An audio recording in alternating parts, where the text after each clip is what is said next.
여러분은 풀뿌리 민주주의 하면 어떤 단어가 떠오르십니까? 당연히 지방자치라는 단어가 떠오르실 거라고 저는 생각을 하는데요. 지방자치, 그렇습니다. 풀뿌리 민주주의의 꽃입니다. 1949년에 제정된 지방자치법이 이제 그런 씨앗이 자라서 1995년에 지방선거 민선 1기의 꽃을 피웠습니다. 그리고 그 이후에 이제 30년이 흘렀는데요. 바로 오늘 이 시간에 지방자치 30년의 시간 한번 돌아볼 겁니다. 어떤 열매를 맺기 위해서 우리가 앞으로 어떻게 노력해야 하는가, 앞으로의 30년 설계하기 위해서입니다. 그래서 오늘 변혁의 원년을 삼기 위한 미래를 향한 도약, 지방자치 30주년 특별 대담을 준비했습니다. 오늘 대담에 함께해 주실 세 분의 전문가 역시 모셨는데요. 바쁘신데 이렇게 나와주셔서 고맙습니다. 예, 반갑습니다. 예, 이런 얘기 많이 합니다. 요새 전문가들의 홍수예요. 근데 오늘 저희가 모신 세 분은 정말 지방자치에 있어서는 가장 뛰어난 전문가다. 우리가 이렇게 얘기할 수 있는 분들인데요. 그렇기 때문에 여러분들이 굉장히 지방자치에 대한 이해, 생각의 폭이 넓어지실 수 있을 것이라고 생각을 합니다. 자, 이 30년을 제한된 시간에 담는 거, 이거 굉장히 어렵겠죠. 그래서 저희가 논제를 섹션으로 좀 나눠봤거든요. 자, 그러면 먼저 저희가 준비한 VCR 보시고 저희가 본격적으로 얘기를 한번 나눠보겠습니다.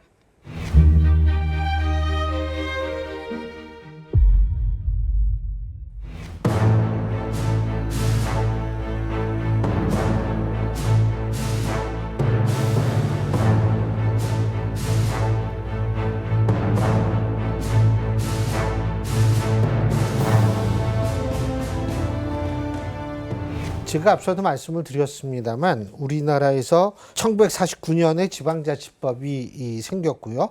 그래서 많은 분들이 이제 이것이 지방자치의 태동이다 이렇게 생각을 하는데, 근데도 사실 지방자치하면 확실히 이게 잡히는 게 없다라고 생각하는 게 일반적인 사람 생각, 저 역시도 마찬가지예요. 자, 이 지방자치 과연 우리가 어떻게 이해될까요? 어떤 의미일까요? 우리 오늘 토론을 풀기 위해서는 지방자치의 개념을 한번 정리해 볼 필요가 있는데요. 지방자치라는 것은 일정한 지역의 주민들이 지방자치단체를 구성해서 국가의 지도 감독 아래 지역의 공동 문제를 주민이 부담으로 직접 또는 대표자를 통해서 풀어가는 일련의 활동, 과정이라고 정의를 내릴 수 있습니다. 일정한 지역이라고 하면은 자치구역을 말합니다. 시도도 있고 시군구도 있고, 그다음에 주민이 있어야 되고요. 지방자치단체 안에 집행기관이 있고 지방의회가 있습니다. 그리고 이 기관이 제대로 움직이려면 자치권이 보장이 돼야 되고, 또 이것들이 아까 말씀드린 대로 열매를 맺고 꽃을 피우려면 주민들의 자치의식이 고양이 돼야 됩니다. 이런 요소들이 구성이 될 때 비로소 지방자치가 활성화됨으로써 주민들의 삶의 질이 증진이 되고 지역 경쟁력이 강화되는 그러한 제도라고 볼 수 있습니다. 조금 예를 들어서 설명을 드리면, 제가 지금 광주 동구에 동구청장인데요. 네. 예를 들면 우리 동구에 이제 한 100평 정도의 땅이 있다고 전제하고 이 땅을 어떻게 활용할지, 근데 다 의견이 틀릴 수 있다고 생각합니다.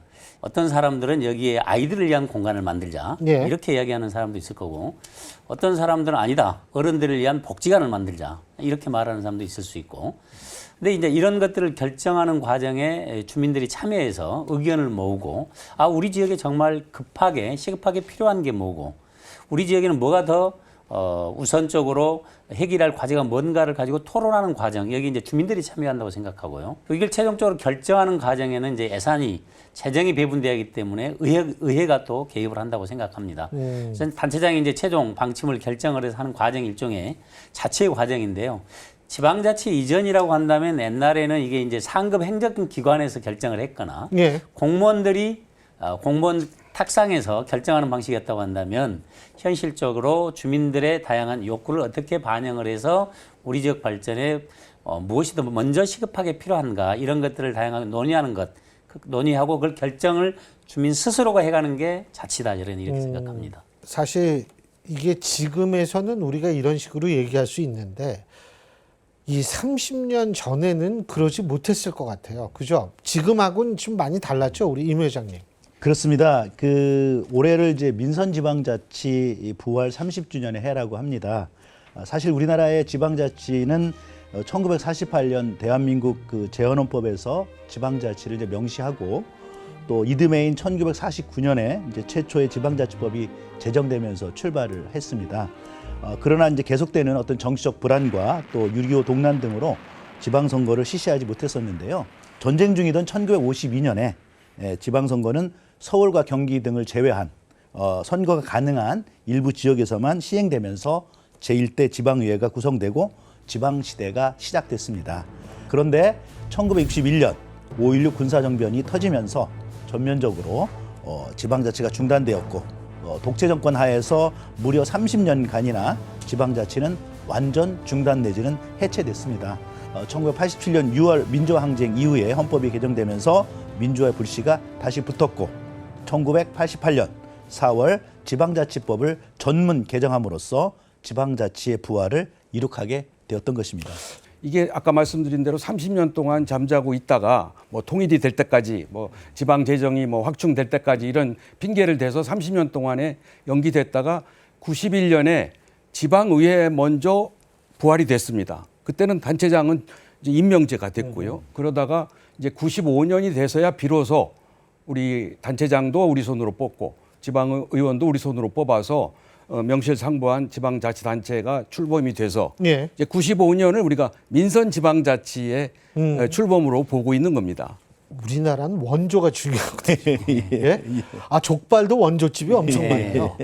그런데 이게 49년 그렇다면은 지방자치법이 그때 만들어졌으니까 이때를 원년으로 생각해야 되는지 95년에 부활을 했으니까 이때부터 우리가 오늘날의 개념으로 이때부터다라고 봐야 되는지 그거 모르겠거든요. 차이가 있나요? 91년에는 지방 의원들만 선출을 했고요. 95년에 단체장까지 직접 선출하면서 완전한 이제 주민이 직접 선출하는 방식으로 이제 바뀌었기 때문에 네. 우리가 지방자치를 이야기할 때 95년을 원년으로 이야기를 합니다. 집행부와 견제기관인 의회는 모두를 함께 주민이 선출했다는 점에서는 95년으로 봐야 할 것 같습니다. 네. 역사는 그렇다고 치고 이게 오늘날에 반드시 필요하다라고 사람들이 생각해야만 하는 이유 뭐라고 보십니까? 1995년도에 이제 제1회 지방 전국 동시선거가 시작되면서 우리가 이제 민주화가 나온 꽃이라는 의미로 풀뿌리 민주주의라고 부르는 이유입니다. 그러니까 지방자치는 곧 민주주의거든요. 이제 민주주의가 발전되려면 지방자치가 필요한 것이고 지방자치 발전이 곧 민주주의 발전을 가져오기 때문에 그것이 이제 지방자치가 바로 민주주의다 이렇게 말씀드릴 수 있겠습니다. 그 당시에 시작할 때는 지방자치가 필요해? 아마 이런 생각을 많이 하셨을 것 같습니다. 솔직히 그런 사람 많았죠. 예.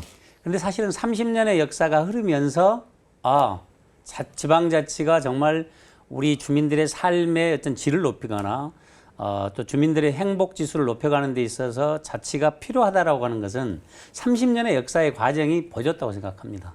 지방자치가 실시되기 이전 30년 전에는 소위 관민 관계가 주종 관계입니다. 관이 그러니까 주인이고 뭐 대통령이 임명도 하고 그랬죠. 그렇죠. 예. 다 임명하고 그랬는데 지방자치가 되면서 비로소 지역의 주민이 주인이 될 수 있는 그런 관계로 예. 됐기 때문에 지방자치는 지역의 주민인 주인이 자기의 삶에 대해서 자기가 결정권을 갖고 또 책임권도 갖고 이렇게 자기 지역의 미래를 결정하고 자기의 삶에 우리의 삶을 결정하는 그러한 권한 이거는 천부적인 권한입니다. 인권입니다. 기본권이고 그래서 지방자치가 됨으로써 비로소 주민이 주인이 되기 시작했다는 것이 지방자치의 실시의 가장 큰 이유라고 볼 수 있습니다.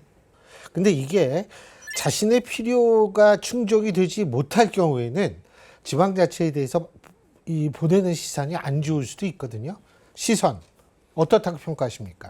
95년에 시작했을 때만 해도 예. 피부로 주민들이 그렇게 느껴지지는 않았으리라고 봅니다. 근데 이제 이게 그 지방자치 역사가 쌓이면서 예를 들어서 이제 주민들의 경우 옛날에는 우리가 예산을 편성을 할 때도 단체장이 그러니까 지방자치 시대에도 편성권을 가지고 있는 단체장이 완전히 모든 권한을 행사했다고 한다면 지금은 이제 이게 역사가 발전하면서 예산을 편성하는 과정에도 주민들이 다 참여를 하고 있습니다. 주민들이 요구하는 게 다양한데 예.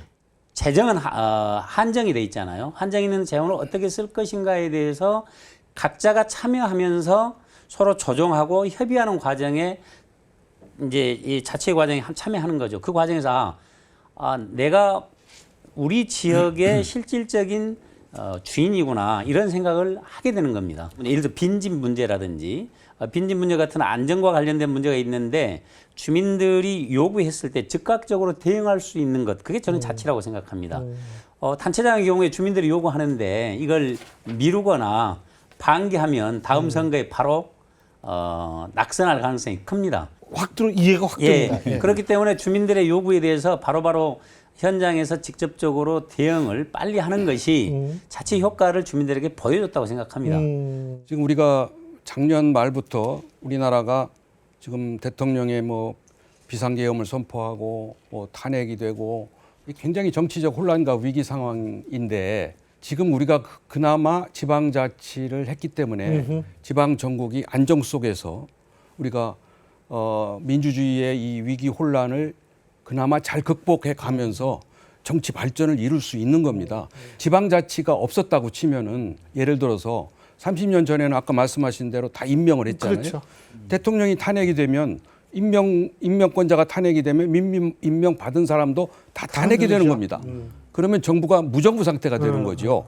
다행히 우리가 지방자치를 했기 때문에 우리 손으로 임기가 보장된 우리 지역의 대표를 뽑아놨기 때문에 지방 전국의 안정 속에 지방이 정치 행정이 정상적으로 수행이 됐고 그거를 토대로 해서 우리가 정치 발전을 할 수 있는 선거를 대통령 선거를 다시 할 수 있는 거죠. 지방자치는 정치 발전에 굉장히 중요한 토대가 되는 거고 또 우리가 많은 위기를 슬기롭게 극복할 수 있는 굉장히 기본적인 시스템이 된 점은 우리 국민들이 인식을 하고 우리 지방자치를 가꾸고 우리가 활성화시켜야 될 중요한 요인이라고 볼 수 있습니다. 그런 예는 또 우리가 이제 IMF 위기 체제도 있었고요. 또 코로나 위기 체제 하에서도 사실 이제 중앙 정부의 힘만으로는 그 위기를 극복하기 어려웠습니다. 그러니까 지방자치단체가 지방자치단체별로 지역의 특성에 맞는 뭐 코로나 그 위기 때에도 지역에 맞는 방역 체계를 구축하고 또 지역의 특성에 맞는 방역 체계를 한 다음에 그것이 잘 이루어지면 또 다른 자치단체가 벤치마킹을 해서 또 그것을 전파하고 이런 것들이 바로 이제 지방자치의 힘이다 이렇게 말씀드릴 수 있겠습니다. 예. 중요한 말씀이십니다. 이게 전문가라고 얘기를 했을 때 말을 어렵게 하면 전문가가 아니에요. 전 분명히 이건 확신을 갖습니다. 그런데 여러분 머리에 쏙쏙 들어오실 것 같을 정도로 쉽고 중요한 핵심을 잘 짚어주고 계신데 자, 지금 이런 필요성, 이런 역사 우리가 알아봤다면 지금 지방자치의 현주소도 생각해 봐야겠죠? 저희가 VCR 준비했습니다. 함께 보시죠.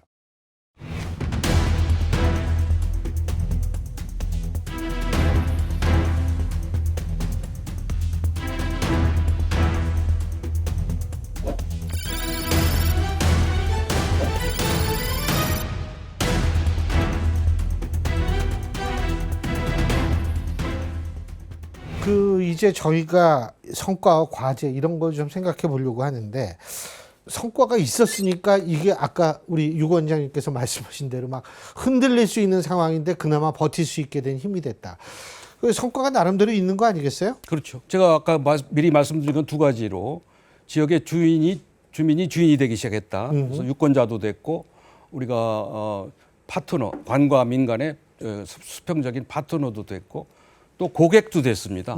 두 번째는 지방 전국의 안정으로 한국의 정치 발전에 기여했다는 점이고요. 세 번째는 지역이 창의적이고 주도적인 발전을 할 수 있게 됐다는 겁니다.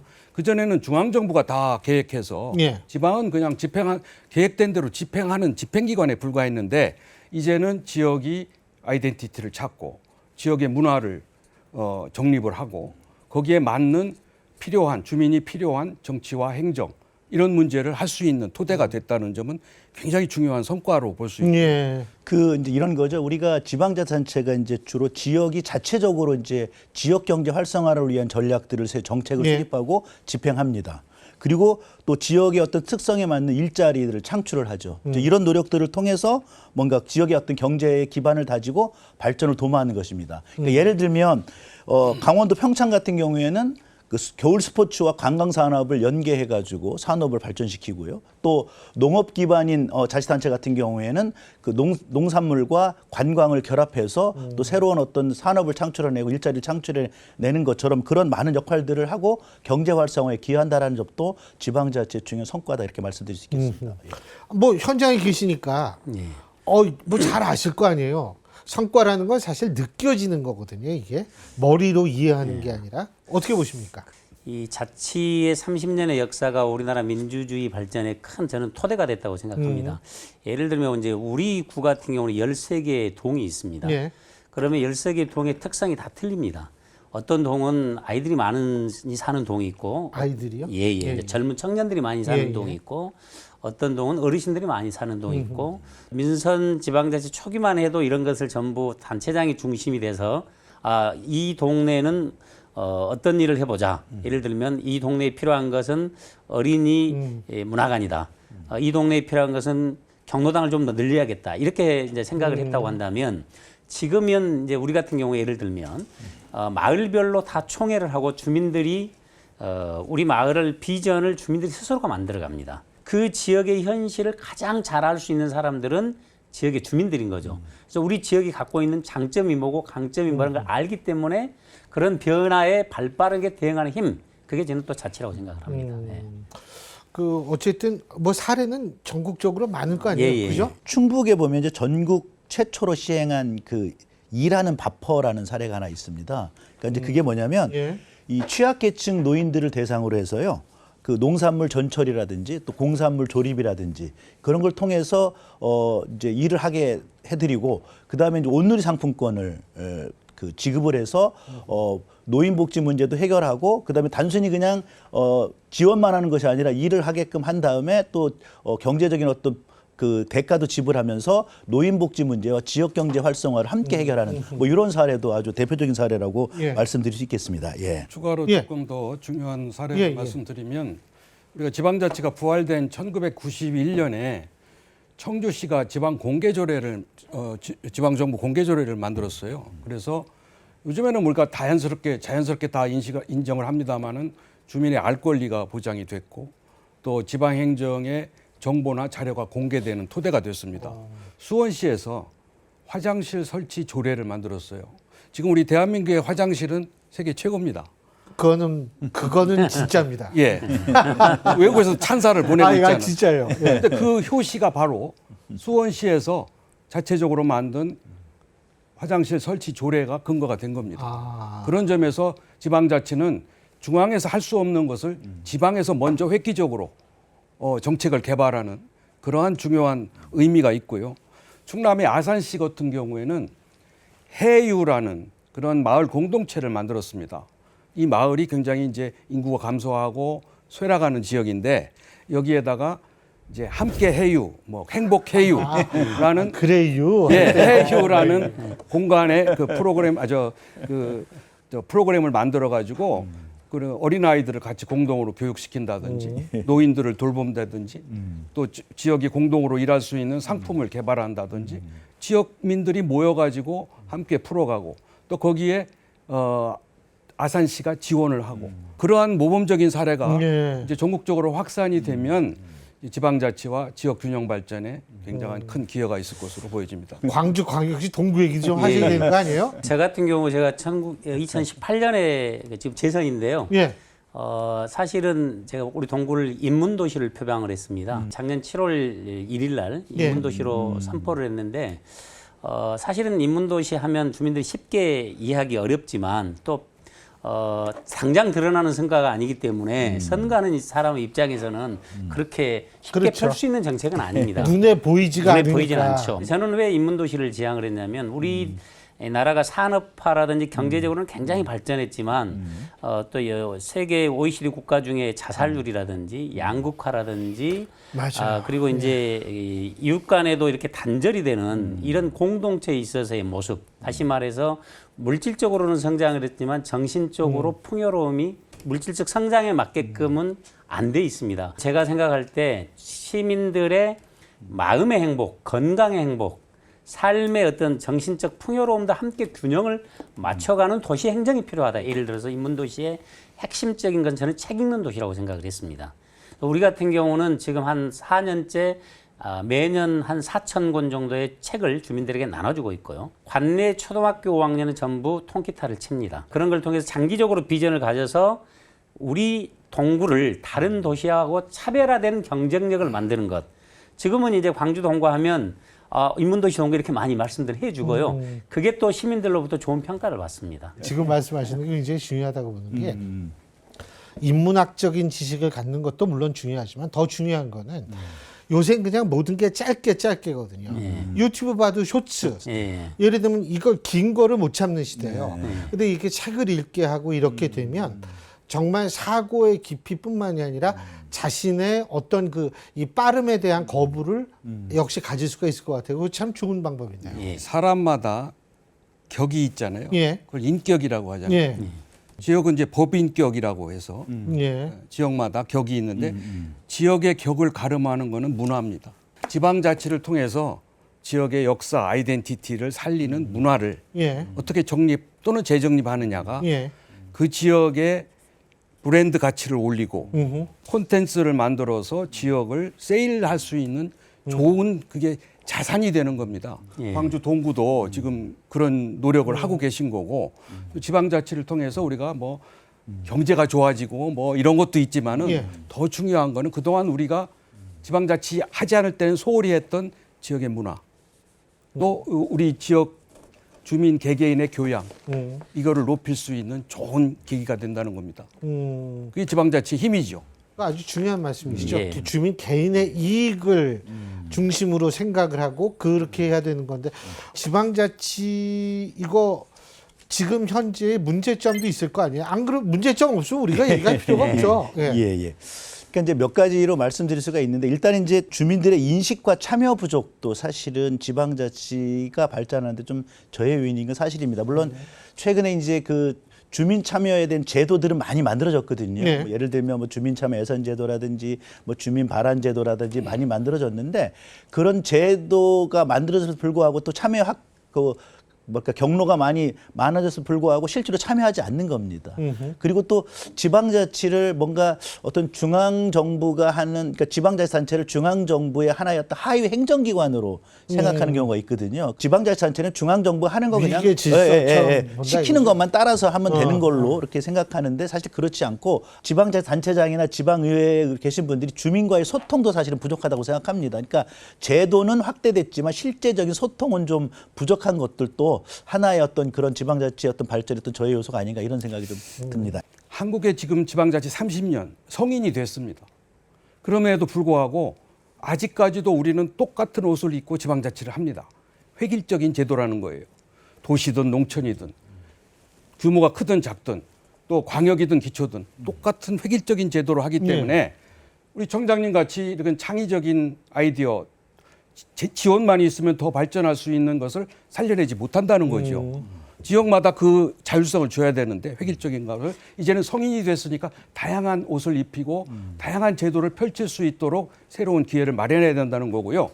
두 번째는 아직까지 지방선거가 정상적으로 뿌리내리지 못했습니다. 예를 들면 정당 공천제가 통해서 우리가 동시지방선거를 하는데 이 지방선거는 소위 산무선거라고 그래요. 우선 지역의 이슈로 선거를 하지 않고요. 인물 검증을 안 하고 지역 정책 경쟁을 안 한다는 겁니다.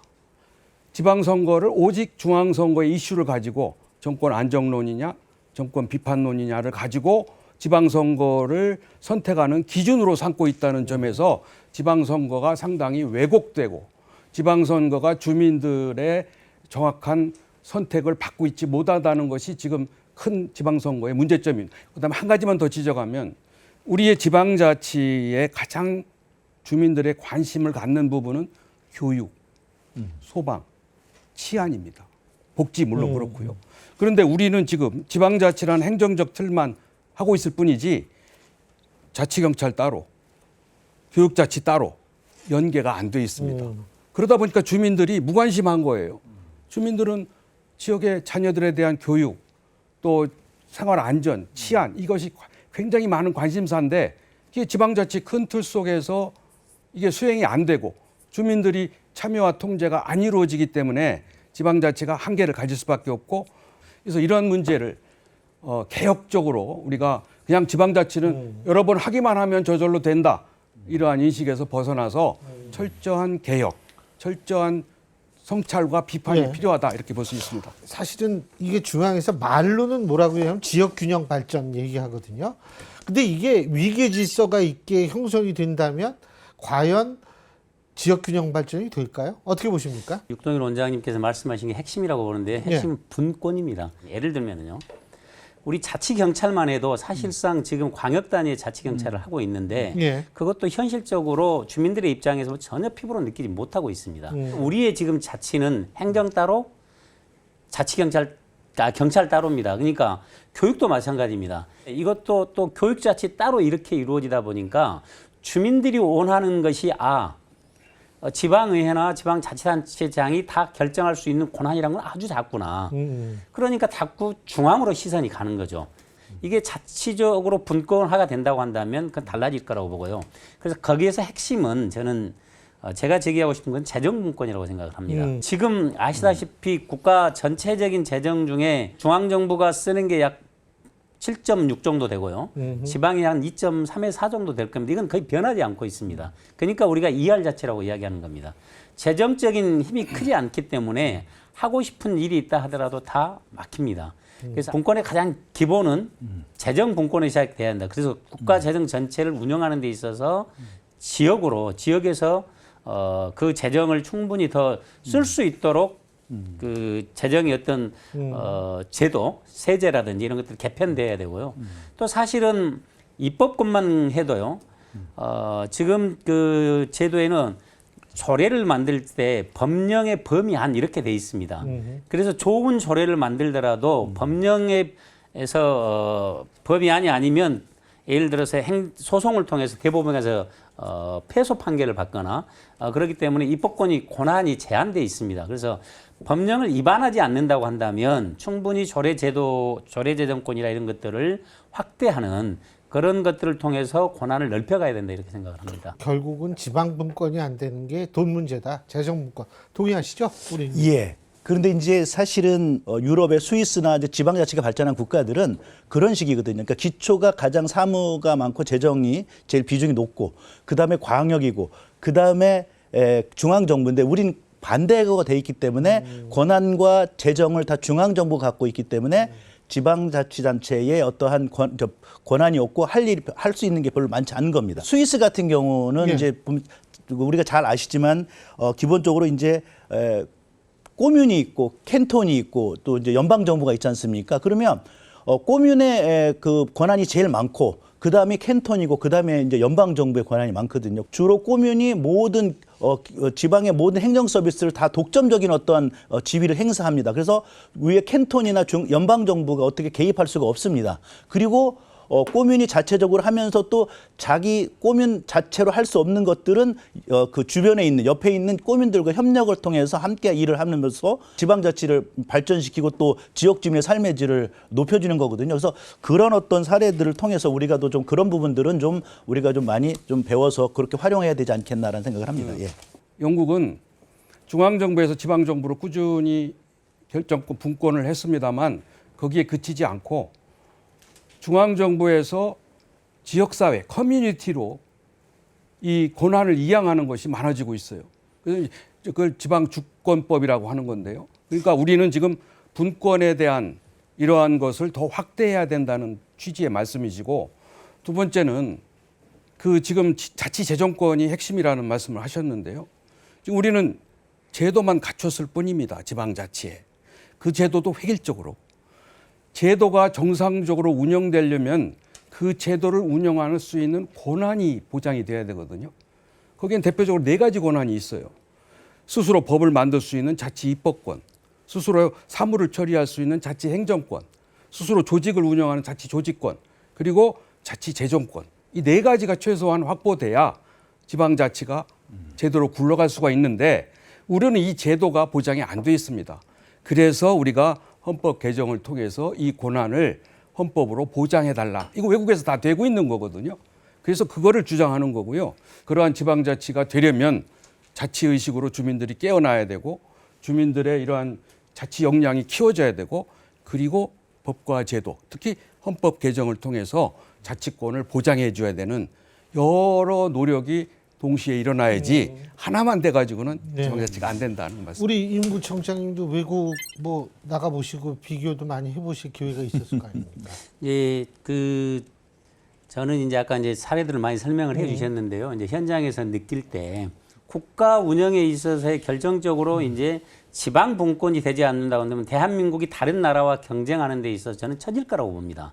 지금 아시다시피 수도권에 모든 게 집중돼 있습니다. 그러니까 이제 지역은 우리 광주만 해도 최근 2, 3년 사이에 약 3만 명이 인구가 유출이 됐습니다. 그중에 60%가 청년 인구에 유출이 됐습니다. 이 문제는 다시 수도권에 가면 수도권의 부동산 문제라든지 수도권의 교육 문제라든지 수도권에 사시는 분들도 여러 가지 어려움을 겪고 있고 대한민국의 어느 지역에 살아도 살만한 곳이다라고 느낄 수 있도록 만드는 것이 국가의 경쟁력이라고 볼 때 네. 국가의 지도자의 역할이 굉장히 중요하다고 생각합니다. 제가 이 말씀을 드리는 이유는 공무원들이 아직도 중앙 집권적인 이런 생각들을 많이 하고 있다. 위만 바라본다. 예. 이거죠. 그래서 정말 국가의 미래를 생각한다면 분권, 자치가 발전하는 것이 대한민국 발전에 도움이 된다고 하는 시각을 중앙정부에 있는 관료 그리고 대통령도 이제 앞으로 그런 생각을 가지고 실질적으로 헌법에도 이제 그 지방정부에 대한 분권에 대한 걸 넣고 그렇게 국가 운영이 되어야 함께 이게 맞물리면서 지방자치가 발전할 거라 이렇게 생각을 합니다. 지방자치라고 하는 것은 원래 지역에서 이제 아까 우리 육동일 원장님도 말씀하셨습니다만 지역 주민들 스스로 그 구역 내에서 자기가 일을 결정하는 거거든요. 그러려면 권한을 줘야 되는데 네. 그 권한을 중앙 정부가 갖고 있고 권한을 주지 않으니까 스스로 할 수 있는 일이 별로 많지 않은 것들입니다. 그렇기 때문에 이제 그런 점에서 물론 이제 연방제 국가 그런 상대적으로 그걸 다 잘 할 수 있는 어떤 환경이다 하더라도 예. 우리나라도 기본적으로는 지금 거의 중앙 정부가 오히려 뭐 3대 7 정도 사무를 갖고 있고요. 그다음에 재정은 지방세와 국세 비율이 8대 2입니다. 그러니까 이런 상황 하에서는 지방자치단체장이 아무리 뛰어나다 하더라도 할 수 있는 일은 별로 많지 않다. 알겠습니다. 근데 뭐 문제점, 한계, 외국 비교 이런 거 다 말씀하셨는데 지방자치법 전부 개정안 이게 2022년부터 시행이 됐다며요. 예. 뭐 이게 좀 도움이 됩니까? 지금 말씀하신 문제 뭐 이런 거 해결하는데? 글쎄 이제 예를 들어서 뭐 지방의회의 인사권 독립이라든지 예. 뭐 주민 발언이라는 몇 가지 이제 주민 참여의 측면에서의 확대라든지 그다음에 이제 아까 말씀드렸던 의회의 어떤 독립성 이런 것을 강화하는 것은 일정 정도 진전이 있었으나 그게 본질적인 것은 아니라고 생각합니다. 이제는 제도를 한번 2단계에서는 지금 갖고 있는 제도의 한계를 이제 뜯어 고쳐야 한다고 생각합니다. 헌법이라고 하는 게 이제 국가 운영의 기본 원리지 않겠습니까? 기본 운영의 원리를 지방자치를 반드시 표시해 줘야 한다고 생각합니다. 그래야 이상과 권한이 달라지고 또 그런 과정을 통해서 지금은 지방자치단체로 표현이 되고 있습니다만은 수평적 관계의 의미를 갖기 위해서 지방정부로 표현을 해줘야 되고 아까 우리 원장님께서 말씀하신 것처럼 자치입법권, 자치행정권, 자치조직권 이런 것들이 굉장히 한계가 많습니다. 조례 제정에 있어서도 그렇고 이런 것들을 지금 단계에서는 전면적으로 개선하는 그래서 지방자치단체와 중앙정부가 함께 테이블을 만들어서 새로운 정부에서는 그 지방분권을 어떻게 실질적으로 이루어질 것인가를 선언으로서가 아니라 실천적으로 해 나갈 필요가 있다 저는 그렇게 생각합니다. 이 지방자치법 전부 개정은 이게 많이 이 변화를 못 일으킬 가능성이 있네요. 예, 그렇습니다. 예. 지금 우리가 제기한 문제점을 근본적으로 법이 개정이 된다든지 또는 뭐 여러 가지 조례가 바뀐다든지 이렇게 돼야 되는데 그 후속 조치가 아직 잘 이루어지고 있지 않습니다. 그렇기 때문에 전면 개편을 했음에도 불구하고 그 효과는 아직도 진행 중이다 이렇게 볼 수 있고 프랑스 같은 경우도 2003년에 헌법 1조에 프랑스는 지방분권 조직에 기초한다라고 넣어놨습니다. 그렇기 때문에 지방자치의 정신을 헌법의 1조 내지는 헌법의 전문에 다 넣어놨기 때문에 지방자치를 중요시하는 그러한 가치 중심의 그런 것들이 이루어지고 있습니다. 그래서 우리도 헌법 개정이 이루어진다면 내년이든 이루어진다면 반드시 이 지방자치 우리는 지금 헌법에 117조, 118조 두 조항밖에 없습니다. 그것도 다 법률로 정한다 이런 지방자치의 지방의회를 둔다 이런 식의 비상적인 달랑 두 개의 조를 가지고 있기 때문에 이것만 가지고 지방자치가 활성화되기를 기대한다는 것은 연모구호입니다. 따라서 이번 헌법 개정이 만일 이루어지면은 반드시 이 지방자치를 정신과 지방자치에 대한 구체적인 조문을 헌법의 개정안에 담아줬으면 하는 것이 저희들의 소망입니다. 뭐 개헌 그렇죠. 뭐 개헌 얘기가 뭐 한두 번 나온 게 아니니까요. 예, 근데 하면 그렇게 해야 되는 이유가 뭐냐면 자꾸 말로는 인구 준다 이거 큰일 났다라고 얘기를 하는데 인구도 줄 뿐만 아니라 지방에는 인구 소멸이 더 빠를 거려. 어떻게 보십니까? 잘 아시지만 이제 지방 인구 소멸이 빠른 이유는 젊은 층이 자꾸 수도권으로 이제 집중되는 그런 현상이거든요. 그러니까 젊은 층이 청년층이 자연스럽게 유출되면 당연히 지방 소멸은 가속화되는 겁니다. 근데 그럼에도 불구하고 사실은 그런 지방의 젊은이들이 머무를 수 있는 여러 가지 여건들이 갖춰지지 않은 겁니다. 예. 그러니까 예를 들면 일자리라든가요. 또 정주 여건이라든지 또는 요즘에 젊은이들이 사실 워라밸을 되게 중시하지 않습니까? 그러니까 단순히 네. 뭐 일자리 정주 조건도 중요하지만 또 문화적인 시설 같은 것도 필요한데 수도권과 지방은 그 문화적인 시설 차이가 너무 많이 나거든요. 그리고 실제로 보면 지방의 그 기초자치단체 한 50%의 기초자치단체는 산부인과가 없습니다. 그러니까 젊은 사람이 없으니까. 예. 그러니까 그 출산율이 떨어지니까 없죠. 그러니까 아이를 낳고 싶어도 낳을 수 있는 또 여건이 안 되는 겁니다. 이게 악순환이 되다 보니까 점점점 인구 이제 그 감소가 되는 거기 때문에 이것이 이제 지속되면 이제 처음에는 수도권과 비수도권의 문제가 되다가 이제 수도권도 점점 줄어들게 되면 그 지방 소멸이 이제 심각해지는 거죠. 예. 아까 구청장님도 3만 명인가 뭐 예, 자꾸 광주에 준다고 예, 그러셨잖아요. 예, 예. 예. 그 지금 우리 그 지방 소멸 대응 기금 들어보셨을 건데요. 우리나라에서 기초단체가 226개 중에 지방 소멸 대응 기금을 받는 곳이 121곳인가 이곳 정도 되거든요. 거의 그러니까 반 정도가 지금 소멸 위기에 점차 늘어날 거라고 봅니다. 우리나라 GRDP의 60% 이상이 다 수도권에 몰려 있지 않습니까? 그리고 뭐 경제 구조도 그렇고 교육 구조도 그렇고 그래서 정말 지역이 다시 살아나지 않는다고 한다면 대한민국 전체에 저는 위기가 올 수 있다 이렇게 생각을 하고 지방 소멸 같은 경우도 예를 들어 소멸 대응 기금 같은 경우도 지금 1조를 쓰거든요. 1조를 쓰는데 이것도 앞으로 대폭 확대해야 한다고 생각합니다. 우리 시장군수 구청장에 비해서 5조로 새 정부에서는 확대를 해야 된다. 그리고 또 이걸 쓰는 것도 지역마다 특색 있게 쓸 수 있도록 포괄적으로 저는 줘야 된다고 생각합니다. 인구 감소, 지방 소멸 문제는 지방의 최대 이슈고 위기입니다. 고령화 저출산 문제. 예. 우리도 지금 뭐 가임 여성 1인당 0.72명까지 떨어졌다가 뭐 조금 올랐다고는 합니다만 지방마다 이제 자연 출산율도 떨어지고 있고 또 더 문제는 사회적 이동입니다. 수도권으로 지금 젊은이들이 매년 10만 명씩 수도권으로 가요. 근본적으로 지금 수도권에 몰리는 이유가 일자리 문제, 교육 문제, 부동산 문제입니다. 이 문제를 근본적으로 풀어주지 않으면 아무리 뭐 지방에 보조금을 준다든지 뭐 기업에 지방으로 이전하면은 뭐 세율을 깎아준다든지 이런 거 가지고는 근본적인 해결이 안 되고요. 다시 정책을 근본적으로 다시 세워서 어떻게 하면 수도권과 비수도권, 대도시와 농촌 간의 격차를 해결할 거냐를 먼저 우리가 고민해야 되고 그다음에 이제 정주 인구를 늘리는 건 불가능합니다. 생활 인구를 분석하고 생활 인구가 우리 지역에서 돈을 얼마나 쓰고 이런 거를 빅데이터를 분석을 해서 거기에 맞는 정책 이거를 유도함으로써 이 정주 인구의 부족을 메우는 그게 필요하고 또 하나는 우리나라의 지방자치는 여전히 머리수가 기준입니다. 그러니까 머리수로 세금도 나눠주고 국고보조금도 달아주고 예. 그러니까 지역마다 다른 특색을 가질 수 있는 아이덴티나 새로운 컨셉에 대해서는 머리수와 상관없이 적극 지원해 줄 수 있는 그런 제도 이것도 보장될 필요가 있는 거죠. 현장에서 느껴보면 예. 이제 저희가 뭐 저희 예산 중에 한 60%는 사회복지로 받고 인건비 이것저것 빼면은 단체장이 가용할 수 있는 재원이 그렇게 많지 않습니다. 그러니까 이제 어디에 매달리느냐?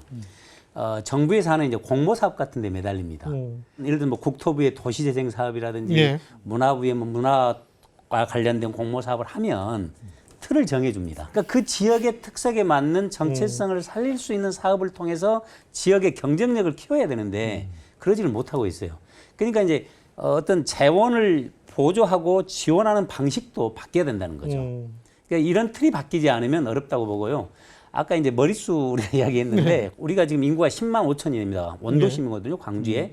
동부가. 예, 한때는 이제 9만 4천까지 떨어졌었는데 인구가 절대적으로 증가하기는 이제는 어렵다고 봅니다. 예. 출생률도 낮아지고 있고. 그렇죠. 그럼 뭘 해야 되냐? 우리 도시에 많은 사람들이 찾아와서 체류할 수 있는 시간을 늘려주는 겁니다. 관광을 통해서든 어떤 이제 시골 같은 경우는 아이들 유학을 받잖아요. 초등학생들. 네, 네. 그런 것처럼 이런 게 이제 관계 인구이기도 하고요.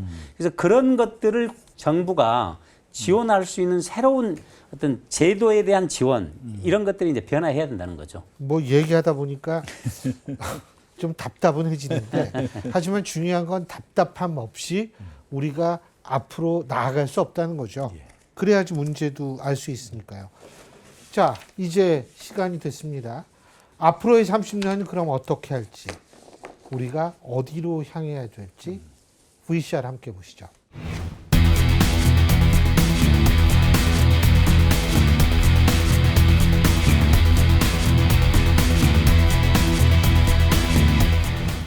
정말 여러 가지 얘기를 했습니다. 그리고 저도 많이 배웠는데 사실 뉴스 하나 딱 잡을 때 가장 많이 쓰는 방법 여러분 뭔지 아십니까? 몇 점, 점수 이거 매기는 거거든요. 자, 이제 점수 한번 여쭤보겠습니다. 현재 우리나라 지방자치 100점 만점에 몇 점입니까? 한 분씩. 저는 80점 줍니다. 80점이요? 왜 80점이냐면요. 예. 일단 지방자치가 부활한 걸 51점으로 보고 어쨌든 지방자치 한 거기 때문에 예. 그다음에 한 30년 동안 어떤 주민 참여의 확대라든지 그다음에 지역의 발전에 있어서의 노력들 예. 이런 것들이 그동안 한 30점 정도 해왔다. 이 한 B학점 정도에서 예. A학점 그래서 90점 정도 넘어가고 이래야만이 진정한 의미의 지방자치가 될 거다 저는 그렇게 생각합니다. 요새 대학은 학점 인플레이션이 엄청나요. 아예 아실 거 아니에요. 몇 점 주시겠어요? 저는 이제 한 70점 정도로 70점? 생각합니다. 예. 그래서 그러니까 이제 물론 뭐 우리나라의 이제 지방자치가 여러 가지 또 성과와 한계를 우리가 얘기하면서 한계가 네. 더 많은 것처럼 사실은 느껴지긴 하지만 많은 제도 개선과 또 인식의 변화 또 여러 지방자치단체장이나 지방의원들의 노력 이런 것들을 고려한다면 한 70점 정도 된다고 저는 생각합니다. 저는 좀 과목을 나눠서 점수를 주고 싶은데요. 지금 근데 계속 내려가는 추세입니다. 80, 70. 예. 제도는 70점, 제도를 운영하는 역량은 60점, 그 자치권은 40점, 그리고 우리 이 주민들, 공무원들, 지방의원의 자치의식은 30점. 이렇게 좀 박하게 주고 싶습니다. 왜냐하면 우리가 앞으로 가야 할 길이 멀고 예. 개혁해야 될 것이 많기 때문에 우리 스스로 좀 낮춘 점수를 가지고 문제를 풀어가는 것이 좋다고 생각해서 좀 박하게 점수를 줬습니다. 제가 제일 많이 줬네요. 자, 그러면 이제 아까 이런 거 다 고쳐야 된다라고 말씀하셨는데 이런 거 다 고쳐져 가지고 어느 정도 된다면 그때는 좀 많이 변할 수 있을까요? 우리 사회가? 어떻게 보십니까? 이 지방자치는 우리가 어렵지만 꼭 가야만 할 길입니다. 우리가 진정한 선진국이 되려면 우리 지역 주민들이 주인이 되고 지역 경쟁력을 갖추고 지역의 아이덴티티를 찾고 또 주민들의 삶의 질이 높아지려면 반드시 지방자치를 해야 됩니다.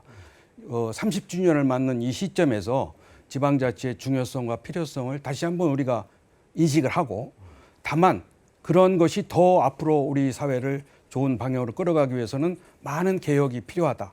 그래서 그러한 여러 가지 개혁 방안을 우리 연구원에서도 제시를 하고 있고 또 우리 국민들이 좀 관심을 좀 많이 가져주시고 뭐 비판도 좋습니다만은 그런 것을 통해서 다시 한번 새로운 국가적인 틀과 방식을 갖는 그런 지방자치의 새로운 계기가 마련되기를 기대하겠습니다.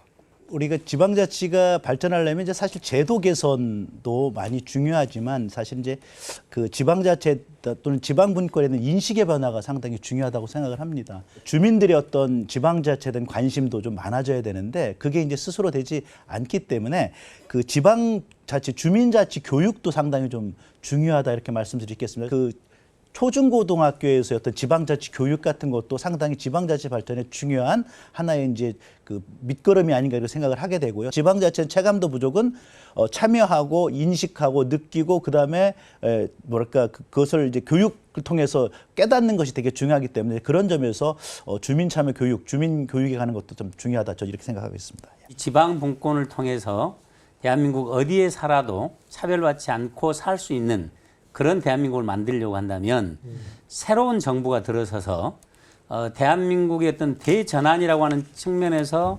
지방자치를 어떻게 더 발전시킬 건지, 분권을 더 어떻게 강화시킬 건지, 국가 균형 발전을 어떻게 이루을지, 결국은 지방자치를 어떻게 더 강화할 것인가에 대한 저는 그 모색을 지방, 중앙정부, 국회가 함께하는 그런 논의 구조가 만들어졌으면 좋겠고요. 그 논의의 구조에서 앞으로 새로운 5년 동안 정부가 그리고 지방자치단체가 함께 만들어가는 그런 좀 과제가 좀 함께 과제를 풀어가는 그런 과정이 좀 있었으면 좋겠습니다. 알겠습니다. 사실 우리가 오늘 얘기한 게 재미가 없기 시작하면 굉장히 재미가 없을 수 있는 주제였습니다. 그리고 딱딱하기 시작하면 굉장히 딱딱한 주제였는데 여기 계신 세 분의 도움으로 정말 몰입하고 재미있다, 흥미롭다라는 생각을 가질 수가 있었던 점 저를 비롯해서 우리 시청자 여러분들이 고맙게 생각해야 될 거라는 생각이 듭니다. 아니 진짜 너무 재밌었어요. 자 오늘 세 분 정말 수고하셨습니다. 고맙습니다. 예, 감사합니다. 예. 자 여러분 세 분의 얘기 이렇게 쭉 들으시면서 앞으로 우리 사회가 최소한 어떤 식으로 나아가야겠다라는 생각은 가지셨을 겁니다. 시대가 계속 변화를 할 수밖에 없고요. 우리는 그 변화를 어떻게 하면 우리한테 유리하게 만들 수 있을 것인가 바로 이 부분에 대해서 고민을 해야 된다는 생각이 들거든요. 자 여러분들도 오늘부터 이 지방 내가 살고 있는 지역에서 어떻게 우리의 삶을 가꿔야 되는지 좀 잘 고민하시기 바라겠습니다. 자 그러면 지금까지 지방자치 30주년 특집 대담 여기서 모두 줄이겠습니다. 시청해 주신 여러분 고맙습니다.